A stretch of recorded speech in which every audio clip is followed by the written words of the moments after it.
no sé muy bien, pero lo que esto resume es justamente una planilla donde yo puedo ver un proyecto y cuantifico cada cosa del proyecto, de lo que me implica a mí en un proyecto determinado. Si yo tengo que desarrollar una cocina, diseñar una cocina, tengo horas de trabajo, horas de diseño. Eso es una cantidad, ¿cuánto tiempo me demoro en hacer esta cocina, diseñar esta cocina? 40 horas, 50 horas. ¿Cuánto vale tu hora? Multiplicado por 50.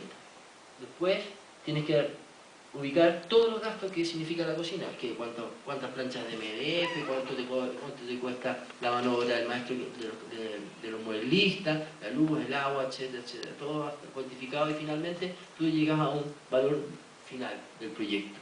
Y a esto tú le tienes que poner un porcentaje de imprevisto, porque siempre en los trabajos siempre existen imprevistos. Y hay que darle un porcentaje de imprevisto, sea un 5, un 10%, dependiendo del tipo de imprevistos que puedan hacer o el tipo de proyecto que se esté desarrollando. A esto, y después de que tú tienes un resultado final, un número, a este número tú le aplicas un porcentaje.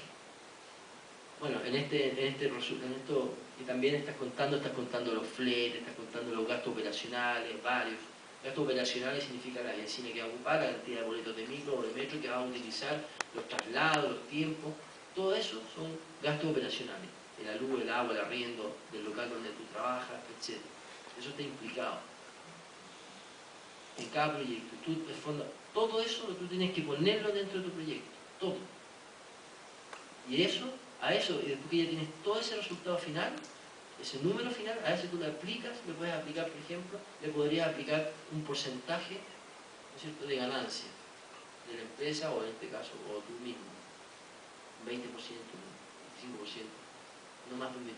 Existe la regla de 3, que dice que un productor, un fabricante, gana uno, un tercio, el otro gana, el que lo vende otro tercio, el que lo diseña un tercio, el que lo fabrica un tercio y el que lo vende un tercio. Eso es como, la regla de 3 como la parte más es la más justa. Normalmente lo que sucede en las empresas es que nosotros vemos, sobre todo en los retailers, ganan hasta el 200, 300, 500%, es un tema aparte que tiene que ver más con la ética profesional. Bien, entonces, ¿qué es lo que estamos haciendo? Lo que tenemos que llevar es cuantificar, por un lado, dos cosas, entender dos cosas. Una, ¿cuánto vale nuestro trabajo? Nuestro trabajo profesional, ¿cuánto vale nuestro trabajo? Y ese trabajo lo podemos cuantificar, por ejemplo, en un tiempo. Decirnos, proyectarnos, por ejemplo, en un plazo de un año, cuánto queremos ganar, ¿no es cierto?, mensualmente. En un año, ¿cuánto queremos ganar? ¿Cuánto necesitamos ganar mínimo? ¿No es cierto?, para poder vivir, y podemos crecer, tener un cierto porcentaje para poder también tener un cierto crecimiento. A eso vamos a llegar, y el valor del trabajo, de ese conocimiento. Finalmente, ese valor por hora lo vas a sumar después a todos los gastos que tú tienes, a todo lo que implica el desarrollo del proyecto como tal. Y finalmente a eso también se gana la utilidad de tu empresa. Porque independientemente, que es otra cosa que sucede normalmente, es que, por ejemplo, en una planilla así, lo que sucede es que normalmente el diseñador dice, solamente saca los gastos de lo que va a utilizar y a eso le aplica un porcentaje de ganancia. Pero él es el diseñador, es el gerente comercial, es el junior, la hace toda. Si tú quieres crecer y quieres tratar de generar un trabajo profesional más redondo y con más futuro, debes incorporar a un diseñador, seas tú el diseñador o no seas tú el diseñador, pero tienes que cuantificar tus horas de diseño, tu tiempo de diseño, de desarrollo intelectual, de tu ingenio, para tu tiempo en desarrollar eso, y ese tiempo tiene que ser parte de un ítem diseño. Y después los otros tangibles o productos que requiera el proyecto o el servicio que tengas que dar.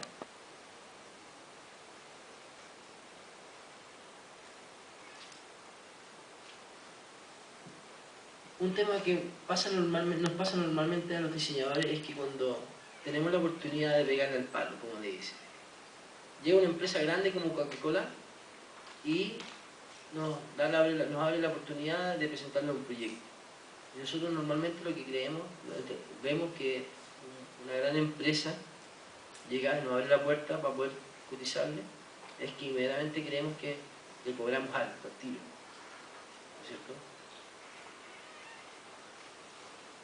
Y esto es y tratamos de, y ahí el problema es que realmente lo que está pasando es que no estamos viendo que realmente cuando trabajamos con una empresa muy grande y muy importante, más que pegarle al palo y tratar de cobrarle fuerte porque pensamos de que lo que le cobremos es insignificante para ellos, es entender de que cuánto vale nuestro trabajo y cuánto vamos a tener que dedicar de nuestro trabajo para poder satisfacer a esa empresa y nuestras expectativas, porque teniendo un cliente tan importante, por ejemplo, como Coca-Cola, nos va a llevar a trabajar el doble, o nos va a llevar a trabajar de noche y de día justamente para poder entregar primero un producto mucho más rico, un producto mucho más rico, mejor terminado, ¿cierto? Nos va a implicar mucho más esfuerzo, más ingenio para sacar, vamos a poner todo el potencial que queramos poner para poder lucirlo y poder llegar a la recta final y ganarlo a ese cliente. Todo ese esfuerzo nos va a implicar mucho trabajo y por lo tanto, lo que nosotros comparativamente hubiéramos hecho para un cliente más chico lo mismo, lo hubiéramos dedicado mucho menos esfuerzo y mucho menos trabajo. Entonces, hay que dimensionar bien entonces qué es lo que realmente nos va a suceder cuando pase esta situación. Y no pensar, y no verlo como la oportunidad de pegarle al palo, sino que en realidad verlo la oportunidad también de que vamos a cobrar más, pero porque ese cobrar más tiene unas justificaciones, porque vamos a desarrollar más, vamos a trabajar más, van a haber más horas de trabajo implicadas en eso, y eso tiene un costo, un valor. Y esto es lo que ven, por ejemplo, sucede, y eso es lo que pasa en las imprentas, que las imprentas hacen diseño gratis, ¿no es cierto? Y solo cobran las impresiones. Es un tema que pasa normalmente.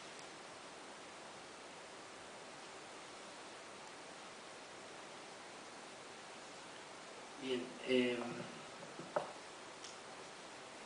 para resumir, creo que para unir un poco las dos disertaciones, creo que es importante, como primero, valorizar nuestro trabajo frente a la sociedad y la economía.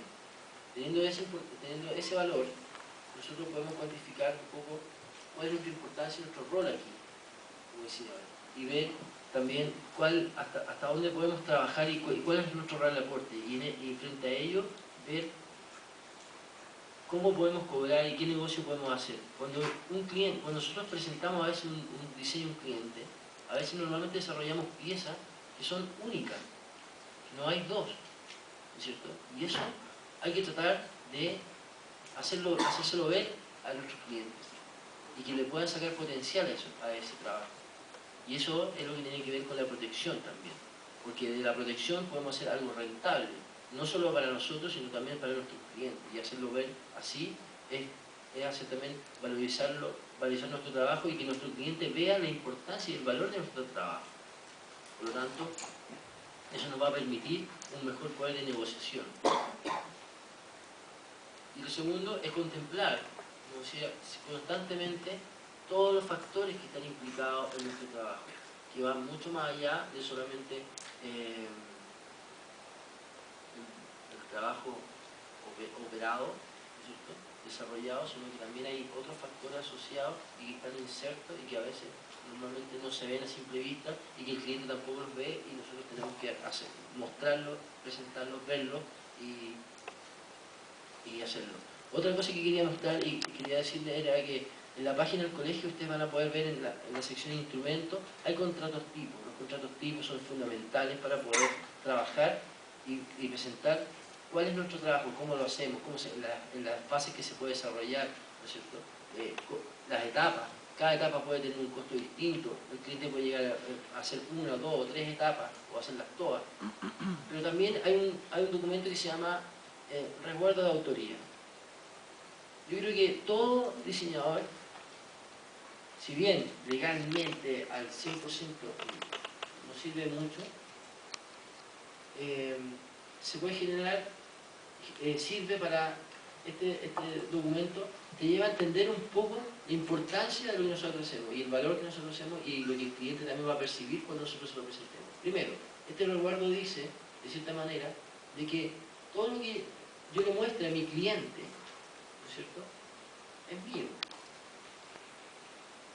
Todo lo que yo haga para desarrollar su campaña, para desarrollar el spot, para desarrollar la pieza gráfica, para el mobiliario, la familia de productos que me ha pedido diseñar, ¿no es cierto?, antes que yo se lo muestre, antes que nada, es mío. Pero también me da una cierta responsabilidad y cierta seriedad y valor de decirle que todo lo que él me entregue a mí, para que yo pueda desarrollar la propuesta, es de él. Y yo la protejo. Así como existe la responsabilidad profesional o sea, existe el criterio de resguardar nuestro trabajo, también tenemos que resguardar el trabajo de los demás. Esto es súper importante y aún no ha llegado acá a Chile, pero en Europa, por otras legislaciones, por temas legislativos y por otras circunstancias, el derecho a autor, o sea, la pieza de autor. Cuando tú tienes un producto como este, yo diseño este producto y me relaciono con este producto y lo uso. La gente sale al mercado y el que diseñó este aparato fui yo, ¿no es cierto? Y este producto sale al mercado, la empresa que me contrató lo diseñó, lo fabricó y lo puso a la venta. Y la gente lo empezó a ocupar. Y resulta que la gente, por un problema de diseño, por un tema de diseño, netamente, por ejemplo, digamos, hipotéticamente, le vino una tendinitis. Una tendinitis porque eran los botones muy chicos, era no sé qué, el diseño, la interfase no fue la adecuada. En esas circunstancias, y empezaron a generar patología, enfermedad o accidente.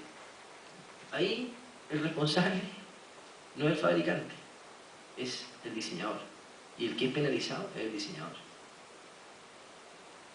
O sea, esto es un tema, así como nos encanta poner derecho a autor y nos encanta poner la etiqueta que dice este fue hecho por mí, bueno, ese hecho por ti tiene un valor, ¿no es cierto? Y ese valor llega a tal punto que realmente puedes jugar en contra, si es que no has hecho bien tu pega. Lo importante es que entonces tratemos de ponernos de acuerdo de qué es lo que estamos haciendo, hacia dónde vamos y cómo podemos contribuir, ¿no es cierto?, a la sociedad, a la economía.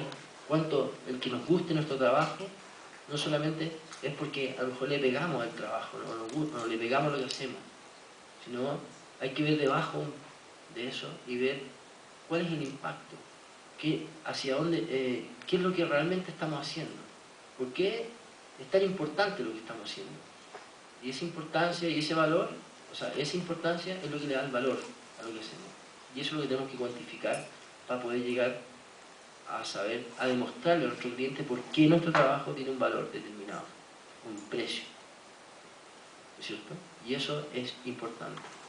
Y eso está asociado entonces a lo que decía Marco con respecto a la propiedad, a ese intangible, a la venta de un intangible, algo que le va a dar valor, ese valor que tú tienes, que tú le has incorporado a un producto, es lo que realmente está comprando tu cliente, te está pagando para eso, ¿no es cierto? Y tú lo puedes patentar tú, lo puedes o te compra los derechos el cliente. Entonces, por ahí creo que es el camino por donde tenemos que tratar de partir. Primero, valorizar nuestro trabajo y segundo, cuantificar. Porque la pega eso de cuantificar, decir qué es lo que gasto, qué no gasto, igual es un poco difícil, pero yo creo que si yo le preguntara a uno de ustedes, a cualquiera de ustedes, ¿cuánto gastas tú de luz al mes? No sabe. ¿Cuánto te costó tu computador y en cuánto tiempo lo estás amortizando? Tampoco sabe. ¿Cuánto te costó los 5 años de estudio? ¿En cuánto tiempo vas a recuperar esos 5 años de estudio? Si pusiste plata, invertiste. Para tú saber todo lo que sabes, tienes que invertiste. Entonces, por eso que estos estudios de 5 años, que a los 5 años el diseñador está ganando 400 lucas, o sea, 400.000 pesos es como irrisorio. O sea, para recuperar todo lo que invertiste, tendrías que trabajar como 15 años. O sea, nadie puede vivir así. Nosotros no. Si queremos tener futuro, tenemos que hacer algo, tenemos que hacer un cambio de chip mental. Y eso parte por entender, primero comprender, dimensionar los factores que están implicados. Primero para decir que somos diseñadores. ¿Cómo somos diseñadores? ¿Por qué llegamos a ser diseñadores? Porque invertí en esto, hice esto, estuve 5 años estudiando, y todo esto me llevó a ser un diseñador hoy día. Además de mis cualidades particulares, ¿no es cierto? Me llevaron hoy día a esta profesión y a este ejercicio profesional. Y ahora este ejercicio profesional lo tengo que cuantificar de alguna manera. Y lo tengo que valorizar.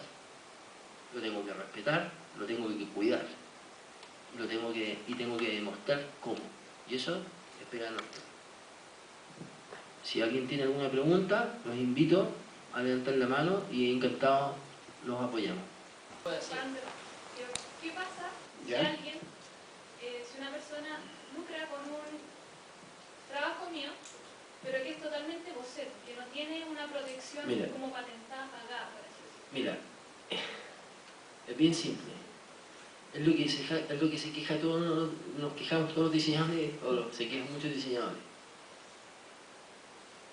El que no protege, no está protegido. Eso, así de simple. El que no protege, no está protegido. O sea, no podemos hacer nada para que la brigada no puede ir. Mira,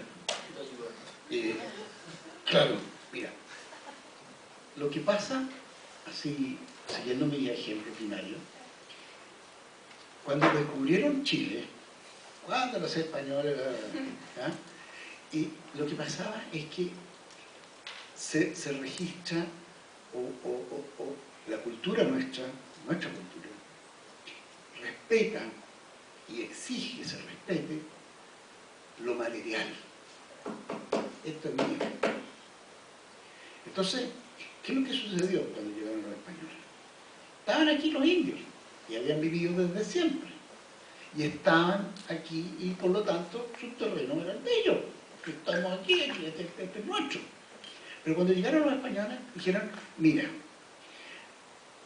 de ahora en adelante va a existir una cosa que se va a llamar conservador de bienes raíces.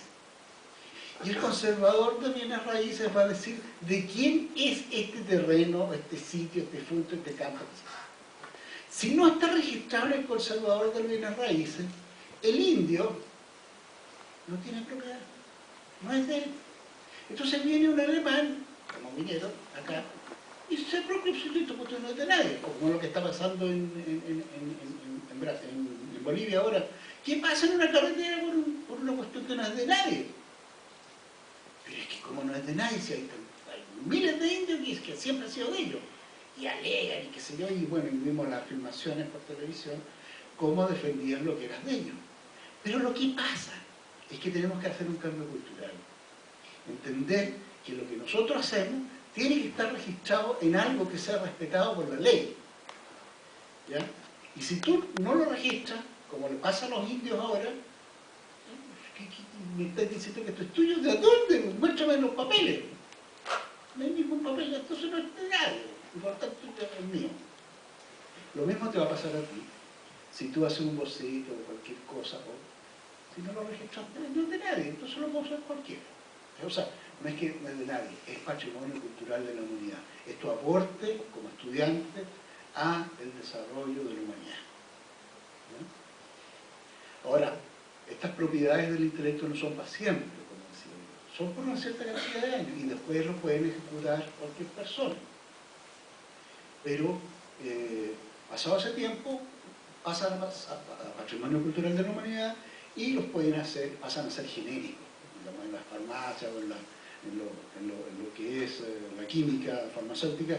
Las cosas que pasan cierta cantidad de tiempo pasan a ser patrimonio cultural de la humanidad. Y cualquiera los puede hacer. Ahora, Yo estoy desarrollando un diplomado en un instituto profesional que se llama Alpes. ¿Ah? Y ahí son 120 horas y me explayo con más profundidad sobre el tema. Ahora lo dije al pasar porque un ratito nomás. ¿Ah? ¿Sí? Mira, para cerrar un poco, tu pregunta es, mira, y con lo que dice Marco, yo siento y veo y sé que es engorroso el tema, es complejo, porque claro, nosotros diseñamos y boceteamos mucho, y obviamente siempre la pregunta y la cuestión es decirse, o sea, ¿cómo voy a patentar todo lo que diseño? O sea, yo lo que diseño al día son miles de piezas, bocetos y todo, o sea, y todo a lo mejor en un momento, dependiendo del caso, de la situación o el momento, digamos, podría ser explotable, ¿no es cierto? O puede generar el incentivo para desarrollar algo que sea patentable. Por lo tanto, ¿cómo, no puedo protegerlo todo? Deberíamos protegerlo todo, pero obviamente en términos prácticos no se puede. Ahora, este tema es un tema que se aborda en todo el mundo, porque el diseño se ha entendido, porque como esto vemos, nace un poco como en la industria y como los inventos, como tal. Y la protección industrial, intelectual, se basó mucho más como en la parte de invención. Y el diseño se incorpora o se va traduciendo y va llegando a la sociedad actual, a la economía actual de una manera diferente, para la cual las herramientas que existen legales no están, digamos, al callo. No responden a una situación real. Por lo tanto es un poco complejo. Y obviamente se está trabajando a nivel mundial, o sea, los organismos mundiales están viendo este tema de la propiedad industrial. Ustedes se pueden ver en Barcelona Centro de Diseño, está hablando, hay conferencias al respecto, en España, en Italia, en Chile también se está viendo, ver cómo desarrollar mecanismos nuevos que podamos resguardar. Hoy día, yo creo que las cosas más, los bocetos, hay que guardarlos, o sea, tenerlos ahí. No mostrarlos todo el día, no, ser un poco más celoso, cuidar un poco más de nuestro trabajo, y si no, bueno, ahí estás dando la libertad para que lo ocupen. Existen el mecanismo, pero como dice Marco, el único mecanismo legal que se puede hacer es patentarlo. Y patentarlo, hay distintos tipos de modelos, hay distintos tipos de maneras de patentarlo. Entonces, yo puedo patentar porque veo que se plagió un trabajo, por ejemplo, o ya... Después que ya se plagió, ¿no? O sea, es que lo que pasa es que cuando se hace una patente, es lo mismo que si tú, por ejemplo, tu marca, o tu diseño, lo publicas en internet, es propiedad del mundo ya.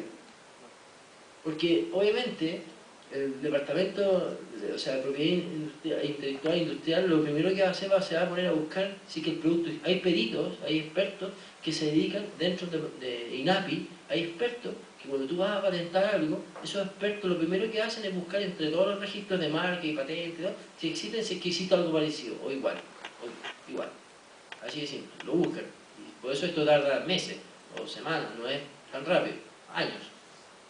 Y se busca por todo el mundo, ¿no es cierto? Y entonces se busca por internet, se busca por los archivos, por acá, por allá. Entonces, esto no llega. Y si tú, aunque si tú subes tu página web y pones tu logo, pones tu logotipo, y pones tu empresa, y pones todas las cosas que haces, todo lo que está ahí arriba ya no es patentable.